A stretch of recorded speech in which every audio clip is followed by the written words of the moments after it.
like to have coffee right away? Yes, that would be terrific. Yeah, that sounds great. You're really packing them in here, Wanda. Well, we've just started to advertise, but you know that this is word of mouth here, so if you like your breakfast, would you pass it on, please? Certainly will. Okay, and I'll go get your coffee, and I'll wake up Abdul. He's the breakfast cook. He's probably snoozing in the frying pan. Excuse me. All right, Gary, what was so important that you called me to get here so early in the morning? Well, last night my brother and I had a terrific few hours together. It seemed Marco wanted to get out of his illegal dealings, and he didn't know quite what to do, and I managed to help him out. So you can relax, everything's cool. Oh, that's wonderful. Yeah. I've been very worried about it. So have I. You all right? Yeah, how did you do it? Well, the details, they're not that important, but what is that we're like real brothers. I mean, it's great. I got rid of that wall, that barrier that I've wanted to do for so long, and I just didn't know what to do. Anyway, it's wonderful. He really needs somebody close to him right now. I don't feel sorry for you. I feel understanding. There's a difference. All right, I'm sorry. You're right. There you go. Thank you. Okay. Smells good. Abdul can do something. There we go. Thank you. Okay. Oh, customers. Excuse me. Good morning. I guess you're just more sensitive than I thought you were. Well, the same could be said for you. I mean, the difference between you now and when we were shooting the movie. Oh, yes, I was very cold and callous, and I was very bitter. Those were just defenses, you know. And all they really got me was the dubious distinction of being a suspect in a murder. Well, anyway, it's nice to get to know the real you. I don't know who that is. Even in my most relaxed moments, I'm never very open. I guess it just has to do with how I was brought up. You don't know all that, do you? I am an orphan, and I was brought up in a lot of different foster homes. It was not very pleasant. I guess I just never learned to trust people. I have the same problem with people myself. Must run in the family, so does Marco. Well, for different reasons. So do you trust him now? You say that as though you suggest that maybe I shouldn't. No, just a warning about Marco and commitments. If he said anything to you about never veering off the straight and narrow path, forget it. Well, he did, but he didn't make any promises, and it sounded real to me. Well, it was real for the moment, but the minute something else comes along, he's going to be right out the... I'm sorry, we shouldn't be ruining breakfast with Marco, should we? Well, why don't we talk about you for a while? We should order first. By the way, breakfast is on me. I can do it. How do I look? I like it. It's sort of James Dean grows up. Yeah. You look great. I don't know how I ended up buying all these clothes, Edwina, but if I recall, it was your idea to go into the men's... I don't know. It was a subtle suggestion, but you didn't need any prodding. Yeah. Well, one of the reasons my wardrobe is so limited is because I can't stand it. Yeah, I'd like to what see time that. is it? Let's see. Yeah, we've got enough time. Hi, Cass. Ian. Karen. Hi, I'm Elaine. Ian Hayden, pleased to meet you. Nice to meet you. I think I left my book on the desk. So, Cassie, how are things at Land Fair? Well, my mother is, sick and kind of upset, and Aunt Vicky's waiting for her to leave. I guess not too good. How you doing, Cass? Great. Really great. Thanks. I think I'm ready to go. Sure. Bye.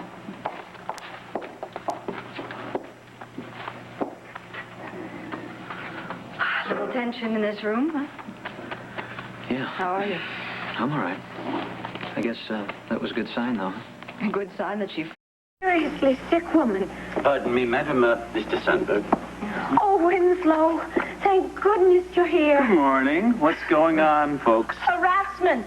Harassment is what's going on. Dorian, really? Mr. Sandberg, bringing an ambulance and a doctor could hardly be construed as harassment. I'm concerned about Dorian, and she doesn't want to be helped. You don't want to help me, and I don't want your help anyway. Dorian. It's because of you that I am like this. Can I handle this?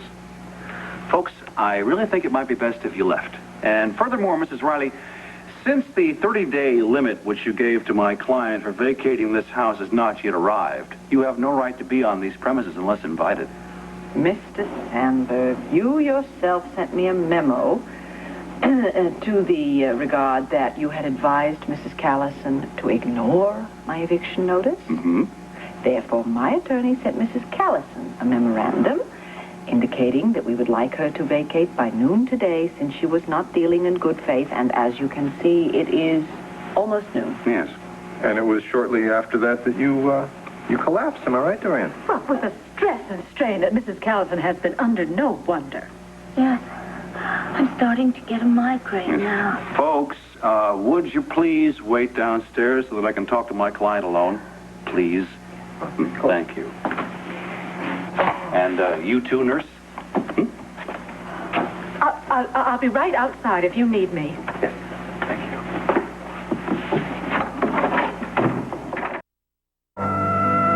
Regina, is that you?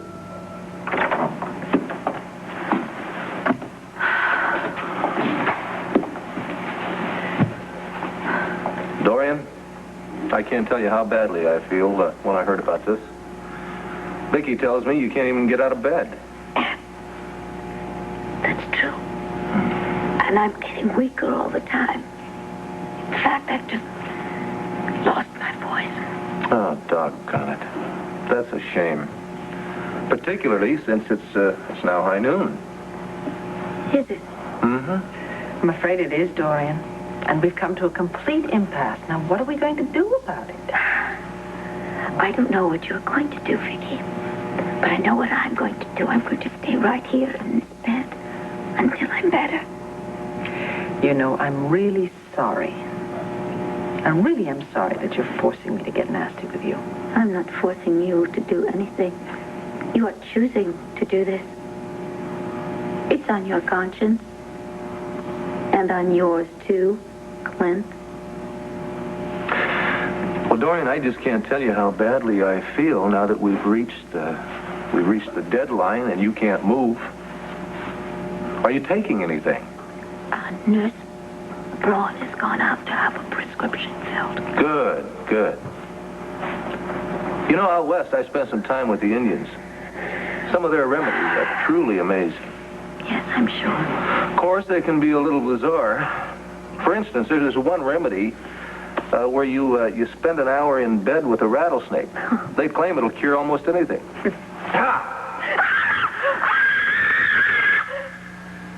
It's a fake snake! You monster! You monster! But it worked. It didn't even take a full hour. Looks like the snake isn't the only fake in the room, Dorian.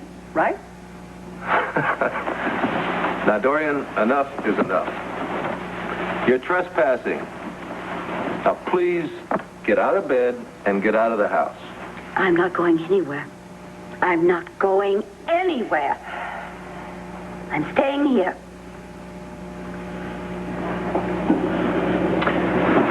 Okay. Get your hands off me. Clint! Clint! You don't you dare! You let go! Becky, you better not be screaming like this! Miss Calvin,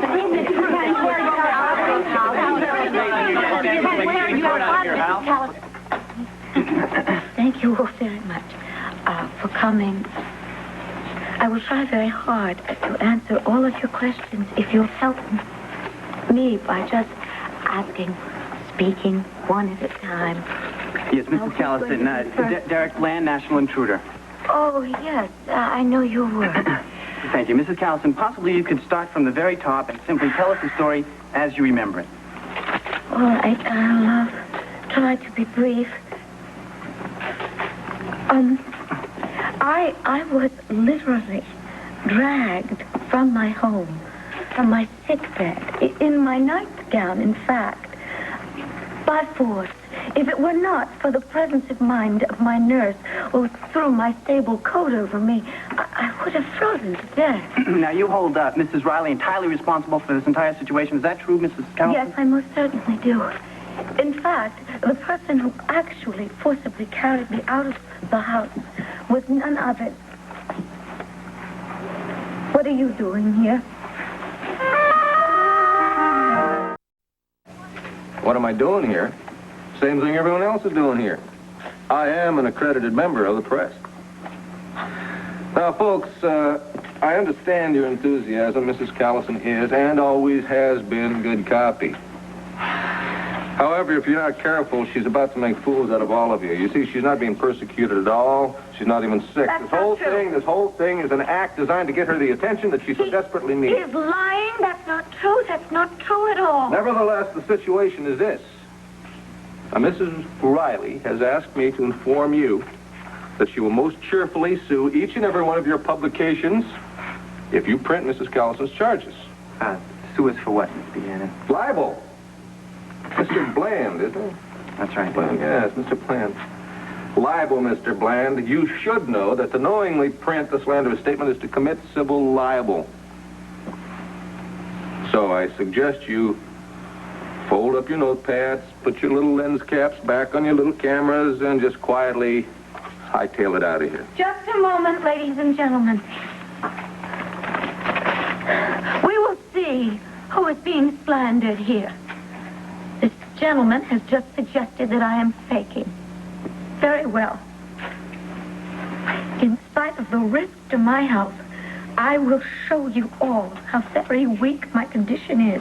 I will attempt to get out of this bed. Nurse, no matter what happens, please do not come to my aid.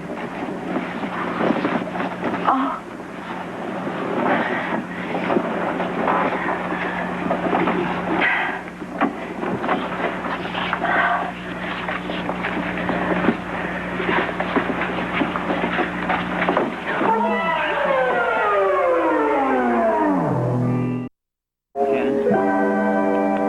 Mrs. Callison, do you want me to get you a doctor?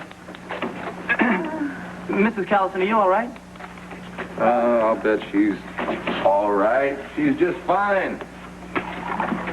Let's, excuse me, let me get in here. Oh, yeah, we got some ice here. Dorian, you're just about to have the coldest bath you have ever had. You wouldn't dare. I rest my case, ladies and gentlemen. Excuse me.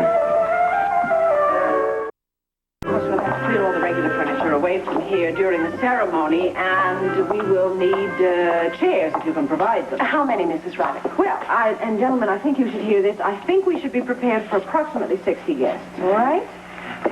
I would assume the aisle will be right here, and you'll put down a runner or carpeting or whatever it is that you do, and if Reverend Williams agrees, then we can have the lectern right where you're standing and floral arrangements on either side, all right? You wish me to provide those? Yes, I'd like you to take care of all the flowers, if you would. Now, I think that takes care of you, doesn't it? Good. On to the music. Mr. Mack, you're going to have to help me out here because I'm in a bit of a quandary. I don't really know whether to have a simple string quartet or something larger. What do you think? I don't know that there's going to be room even for the quartet. Perhaps a trio, Mrs. Riley. I'll give you a recommendation and an estimate. Fine. I would obviously like appropriate music beforehand. I was thinking possibly one of the Haydn trios. And for the processional, I would very much like the Wagner Wedding March. And the recessional, well, why not the Beethoven Ode to Joy? That would be lovely. All right? Got that? Now, Mr. Williams, the food, the reception. All right. This will have to be up to you to a great extent. But obviously we're going to need a bar. And I would suggest that you set it up in the study. It seems to work in there. We'd like hot and cold hors d'oeuvre and a hot buffet, which I think possibly you could set up in the dining room or really wherever you want. If you want to do it in here, that's fine too, or in the hall, wherever. Possibly you could submit some sample menus for my approval. Of course, Mrs. Riley. Okay. And will the household staff be serving, or shall we furnish people? Excuse me, madam. May I have a word with you? Yes, just a moment. Excuse me. Yes, Harry. I was about to ask the same question as the caterers. And what was that? Is the household staff to stay on? How do they feel about it? They asked me to tell you that they'd be most happy indeed to remain on in your employ. Oh, good. In that case, I would be delighted to have them stay. And, of course, if any one of them wishes to leave, they may do so. Heron, I must tell you, I would be very grateful to you and very happy if you would consent to stay on. Thank you, madam. I'd be most happy to. Good. I was reluctant to speak out before, but now that Mrs. Callison is no longer here, I thought... What? Mom's gone? Oh, Vicky, what have you done to her? You had no right to throw her out of here. Darling, your mother is not... Well, she's not really sick. Karen, would you excuse us just for a moment, please? I'll be right with you, darling. Just wait for me. Gentlemen and Miss Rixey, I think we've concluded our business. Could we meet again tomorrow in the morning, and could you bring me the estimates and the sample menus we talked about? Good, thank you very much, and I certainly appreciate you coming by this afternoon. Thank you. Bye-bye. Thanks again. Come on. Kathy, darling, sit down. I want to talk to you for a minute. Sweetheart, your mother is in the hospital, which is where she should have gone in the first place. Why? She's not sick like you seem to believe. Because I believe that she thinks she's sick. Does that make any sense? Not really. Okay, I'll try to explain it to you then. Your mother and I have known each other for a long time, as I'm sure you're aware, and I think that I know her possibly a bit better than anyone else, which is the only reason I would presume to explain her to you. Now, this lovely old house represents something very important to your mother. It represents a standing in the community and prestige and the respect of other people. Because whether we like it or not, there are people who judge us by the house we live in. I know all of that, and I know about Mom, Vicky. You don't have to explain her to me. Okay. Let me finish. This house also has helped to give Dorian some self-respect. Now, your mother is a beautiful and a brilliant, a charming, delightful, clever woman. Yes, I know, and she doesn't always act like that. Yes, I wasn't going to say that, but that's true. Now, do you know why she doesn't always behave that way? It's because she doesn't really like herself very much. She doesn't see herself as the rest of us do, and that's why you've been so good for her. You accepted your mother at face value, and in loving you in return, I think it's helped her to like herself a little bit more. Unfortunately, she has not been able to deal with losing this place. Believe me, Cassie, I am sorry, truly sorry for the distress it has caused her, but Landfair is mine. She's known that all along, and she has also known all along that I was going to move back here one day. So, the point of all this is that when she couldn't think of any other way to keep me from taking her place here, which is a very important part of it, she became ill. You mean you think she convinced herself that she was sick? Well, the amount of it that was done on a purely conscious level we can only guess at, but yes, I think that's pretty much what happened. So you see, it's the best thing possible for her that she is in a hospital, where it can be determined if she is in fact ill, and where she can be treated if necessary. I'm terribly sorry, madam, but Nurse Braun is here, and she's insisting... Braun may take any of Mrs. Callison's things that she thinks that Dorian might need. I'm sorry for the misunderstanding. There has been no misunderstanding. I know exactly what you're trying to do, that wonderful woman, and believe me, I will I'm not not terribly interested in your opinion, Nurse. Well, I'm going to tell you anyway. I think you are an arrogant, selfish... I think Kathy doesn't need to hear this. We'll continue in the hall. To speak with her. Yes, Larry, let me stick my head in just for a second to say hello.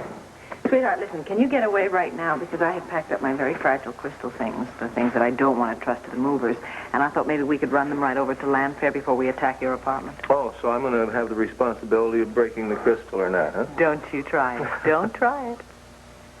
Do you realize that we are going to be married the day after tomorrow? Yes, I do. Do you think I needed a reminder about that? Well, doesn't it seem incredible? Not to me. But then you see, I've been counting on this and looking forward to this day for a long, long time.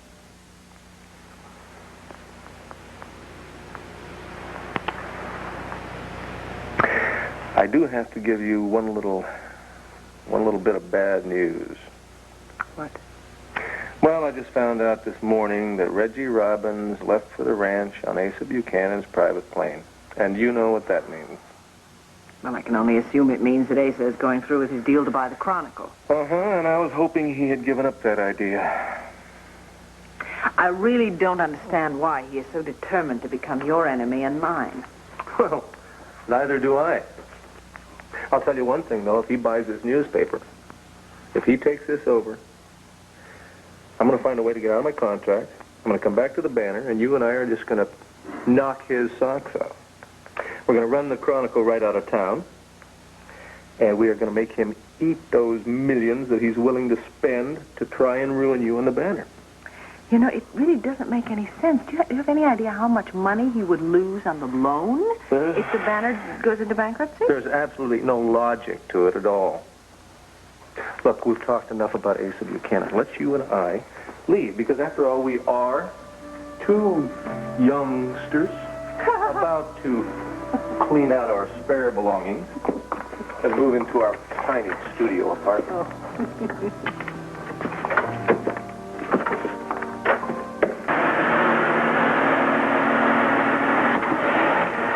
I never knew you parked in here. Yeah, well, the parking lot for my apartment house is, it's outside, and I like to keep my cars undercover, so I rent the garage from the folks next door. Sweetheart, wait a minute. Before we start, I want you to finish the story about Steve Piermont. Oh, well, Steve Piermont was, Mr. Sincerity. Can't wait to find a job, wants to go straight. You don't think any of it's true? Well, in his case, I don't believe a word of it. And yet you're still willing to hire him as a consultant. Why? Well, he could be valuable in that capacity. Darling, I don't really much care for that. He could be very dangerous, and he would be around you. Steve Piermont is not about to touch me. Well, what if he feels that you're getting too close? Honey, killing me would not stop the investigation. It would only heat things up. He knows that. He's not stupid. I'm glad you have so much faith in him. I don't. Listen, I am only just gaining a husband. I don't want to lose him yet.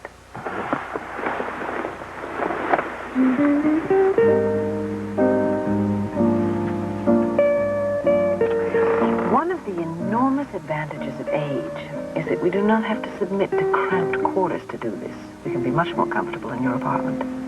I get the message. Well, if you'll just hold on, I'll get that for you. Do I find that quite remarkable? I'm perfectly capable of running a newspaper all by myself, but I can't open the door. Well, fine. Be my guest. I'm only teasing. Well, it's good.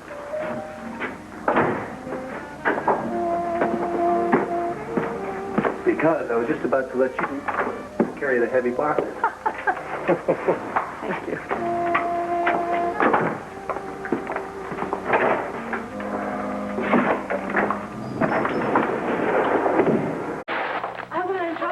Of course, obviously we are. Oh, hi, Edwina. I picked a bad time. I just wanted to show Gary the apartment. He's looking for a place to rent.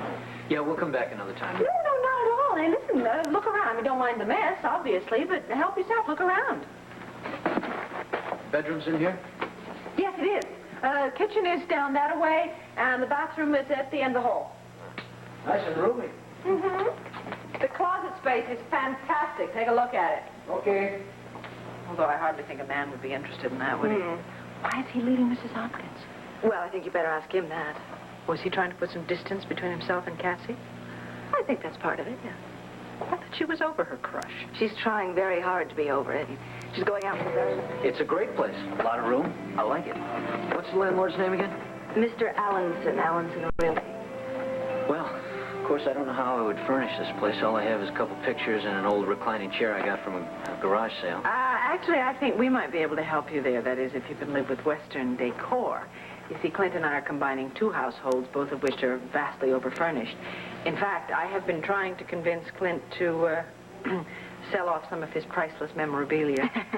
Well, maybe he could just loan it to you for a while, at least the furniture. Well, I wouldn't want to impose on him. Oh, it's not an imposition. Believe me, it would save us the cost of having the movers cart the stuff over to the attic at Lampa, because believe me, that's where it's going to end up, in the attic.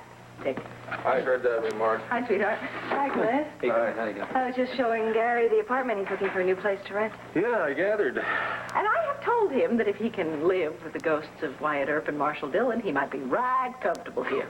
Well, terrific. You know, I still got 3 months left on this lease. Maybe we can talk the landlord into letting this be a sublet. Sounds great. Well, then it's settled. Thank you.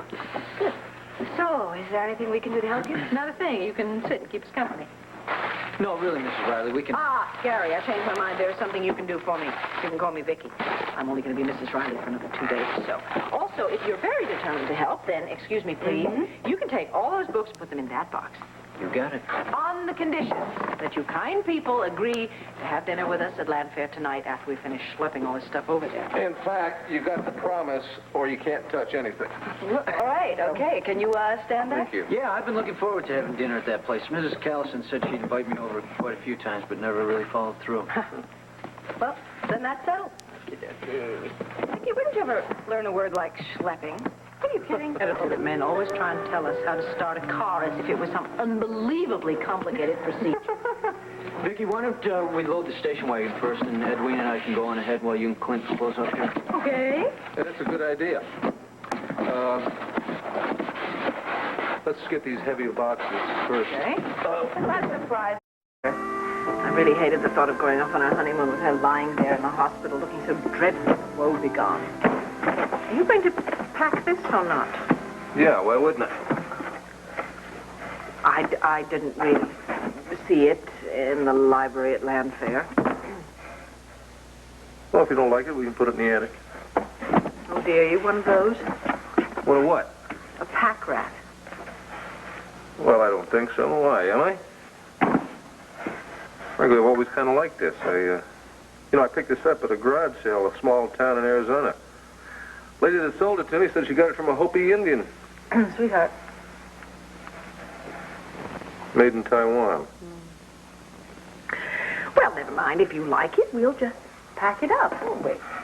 Yeah, all right. Now, do you think we would be better off taking this stuff down the service elevator and into the garage, or should we just take everything down to the front and bring your car around and load it there? No, the garage would be a lot easier. In fact, I think we're just about ready to start carrying some of this stuff down. Okay.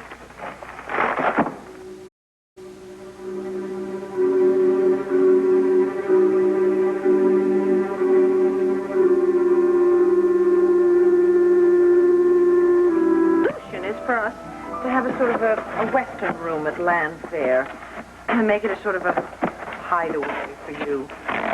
Good idea. How about the downstairs study? I was thinking more in terms of the butler's pantry. What? I'm kidding. You know what? What?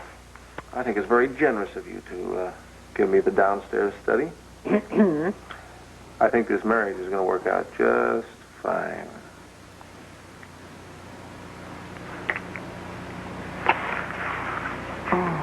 Now. What?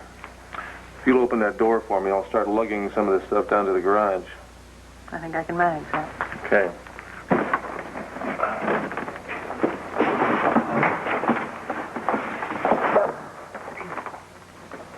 Butler's pantry. Downstairs study. Butler's pantry. Downstairs study.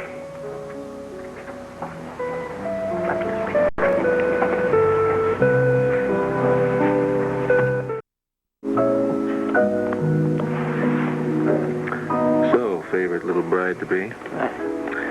How do you feel with your last moments of freedom? What does that mean? After I'm married to you, I won't be free? When you say I do with me, you did. So? Well, I'm glad you feel that way. Well, answer the question, woman. How do you feel? I feel excited. Uh-huh. And a little nervous. Likewise. And absolutely swamped. Do you know that the caterer called me 5 times today to ask me such vitally important questions as, do we want all the same color napkins? How many hot hors d'oeuvres do we want? And how many cold thank you hors d'oeuvres do we want? And then the florist called with the same stupid questions. Made me want to elope. Do you want to? What? Elope. No, really.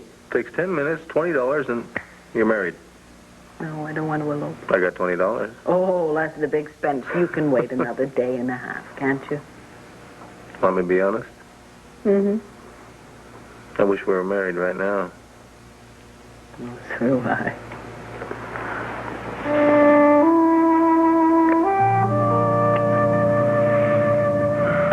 You know, I feel so at peace. Here I am with the most beautiful, most sensitive woman I've ever known. I can't imagine things being any better than this. You know why I love you? No, tell me. Because you wear a funny hat. And you say very sweet things.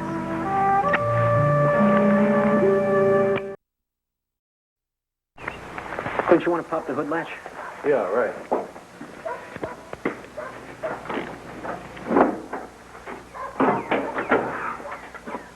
I guess. You sure this is a problem? Yeah, when the battery's dead, the starter's not going to kick in. This is definitely the problem. Well, it's better to happen now instead of tonight or tomorrow. Yeah, you're going to take this to the honeymoon, right? Honeymoon? I gotta drive it to my wedding. Well, then you're definitely lucky.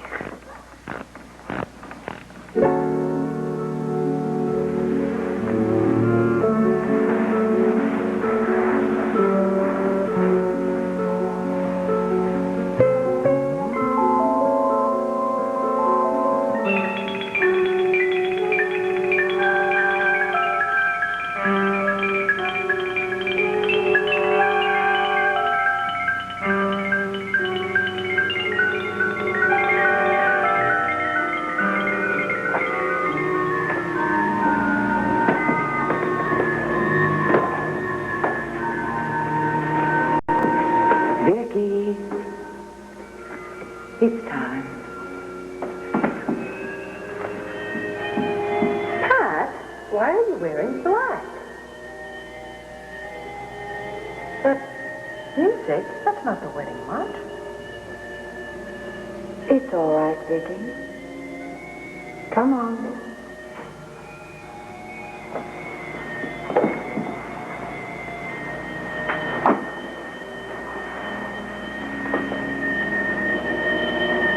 It's Clint, isn't it? Something terrible has happened to Clint. Everything's fine, Vicky. Don't be frightened.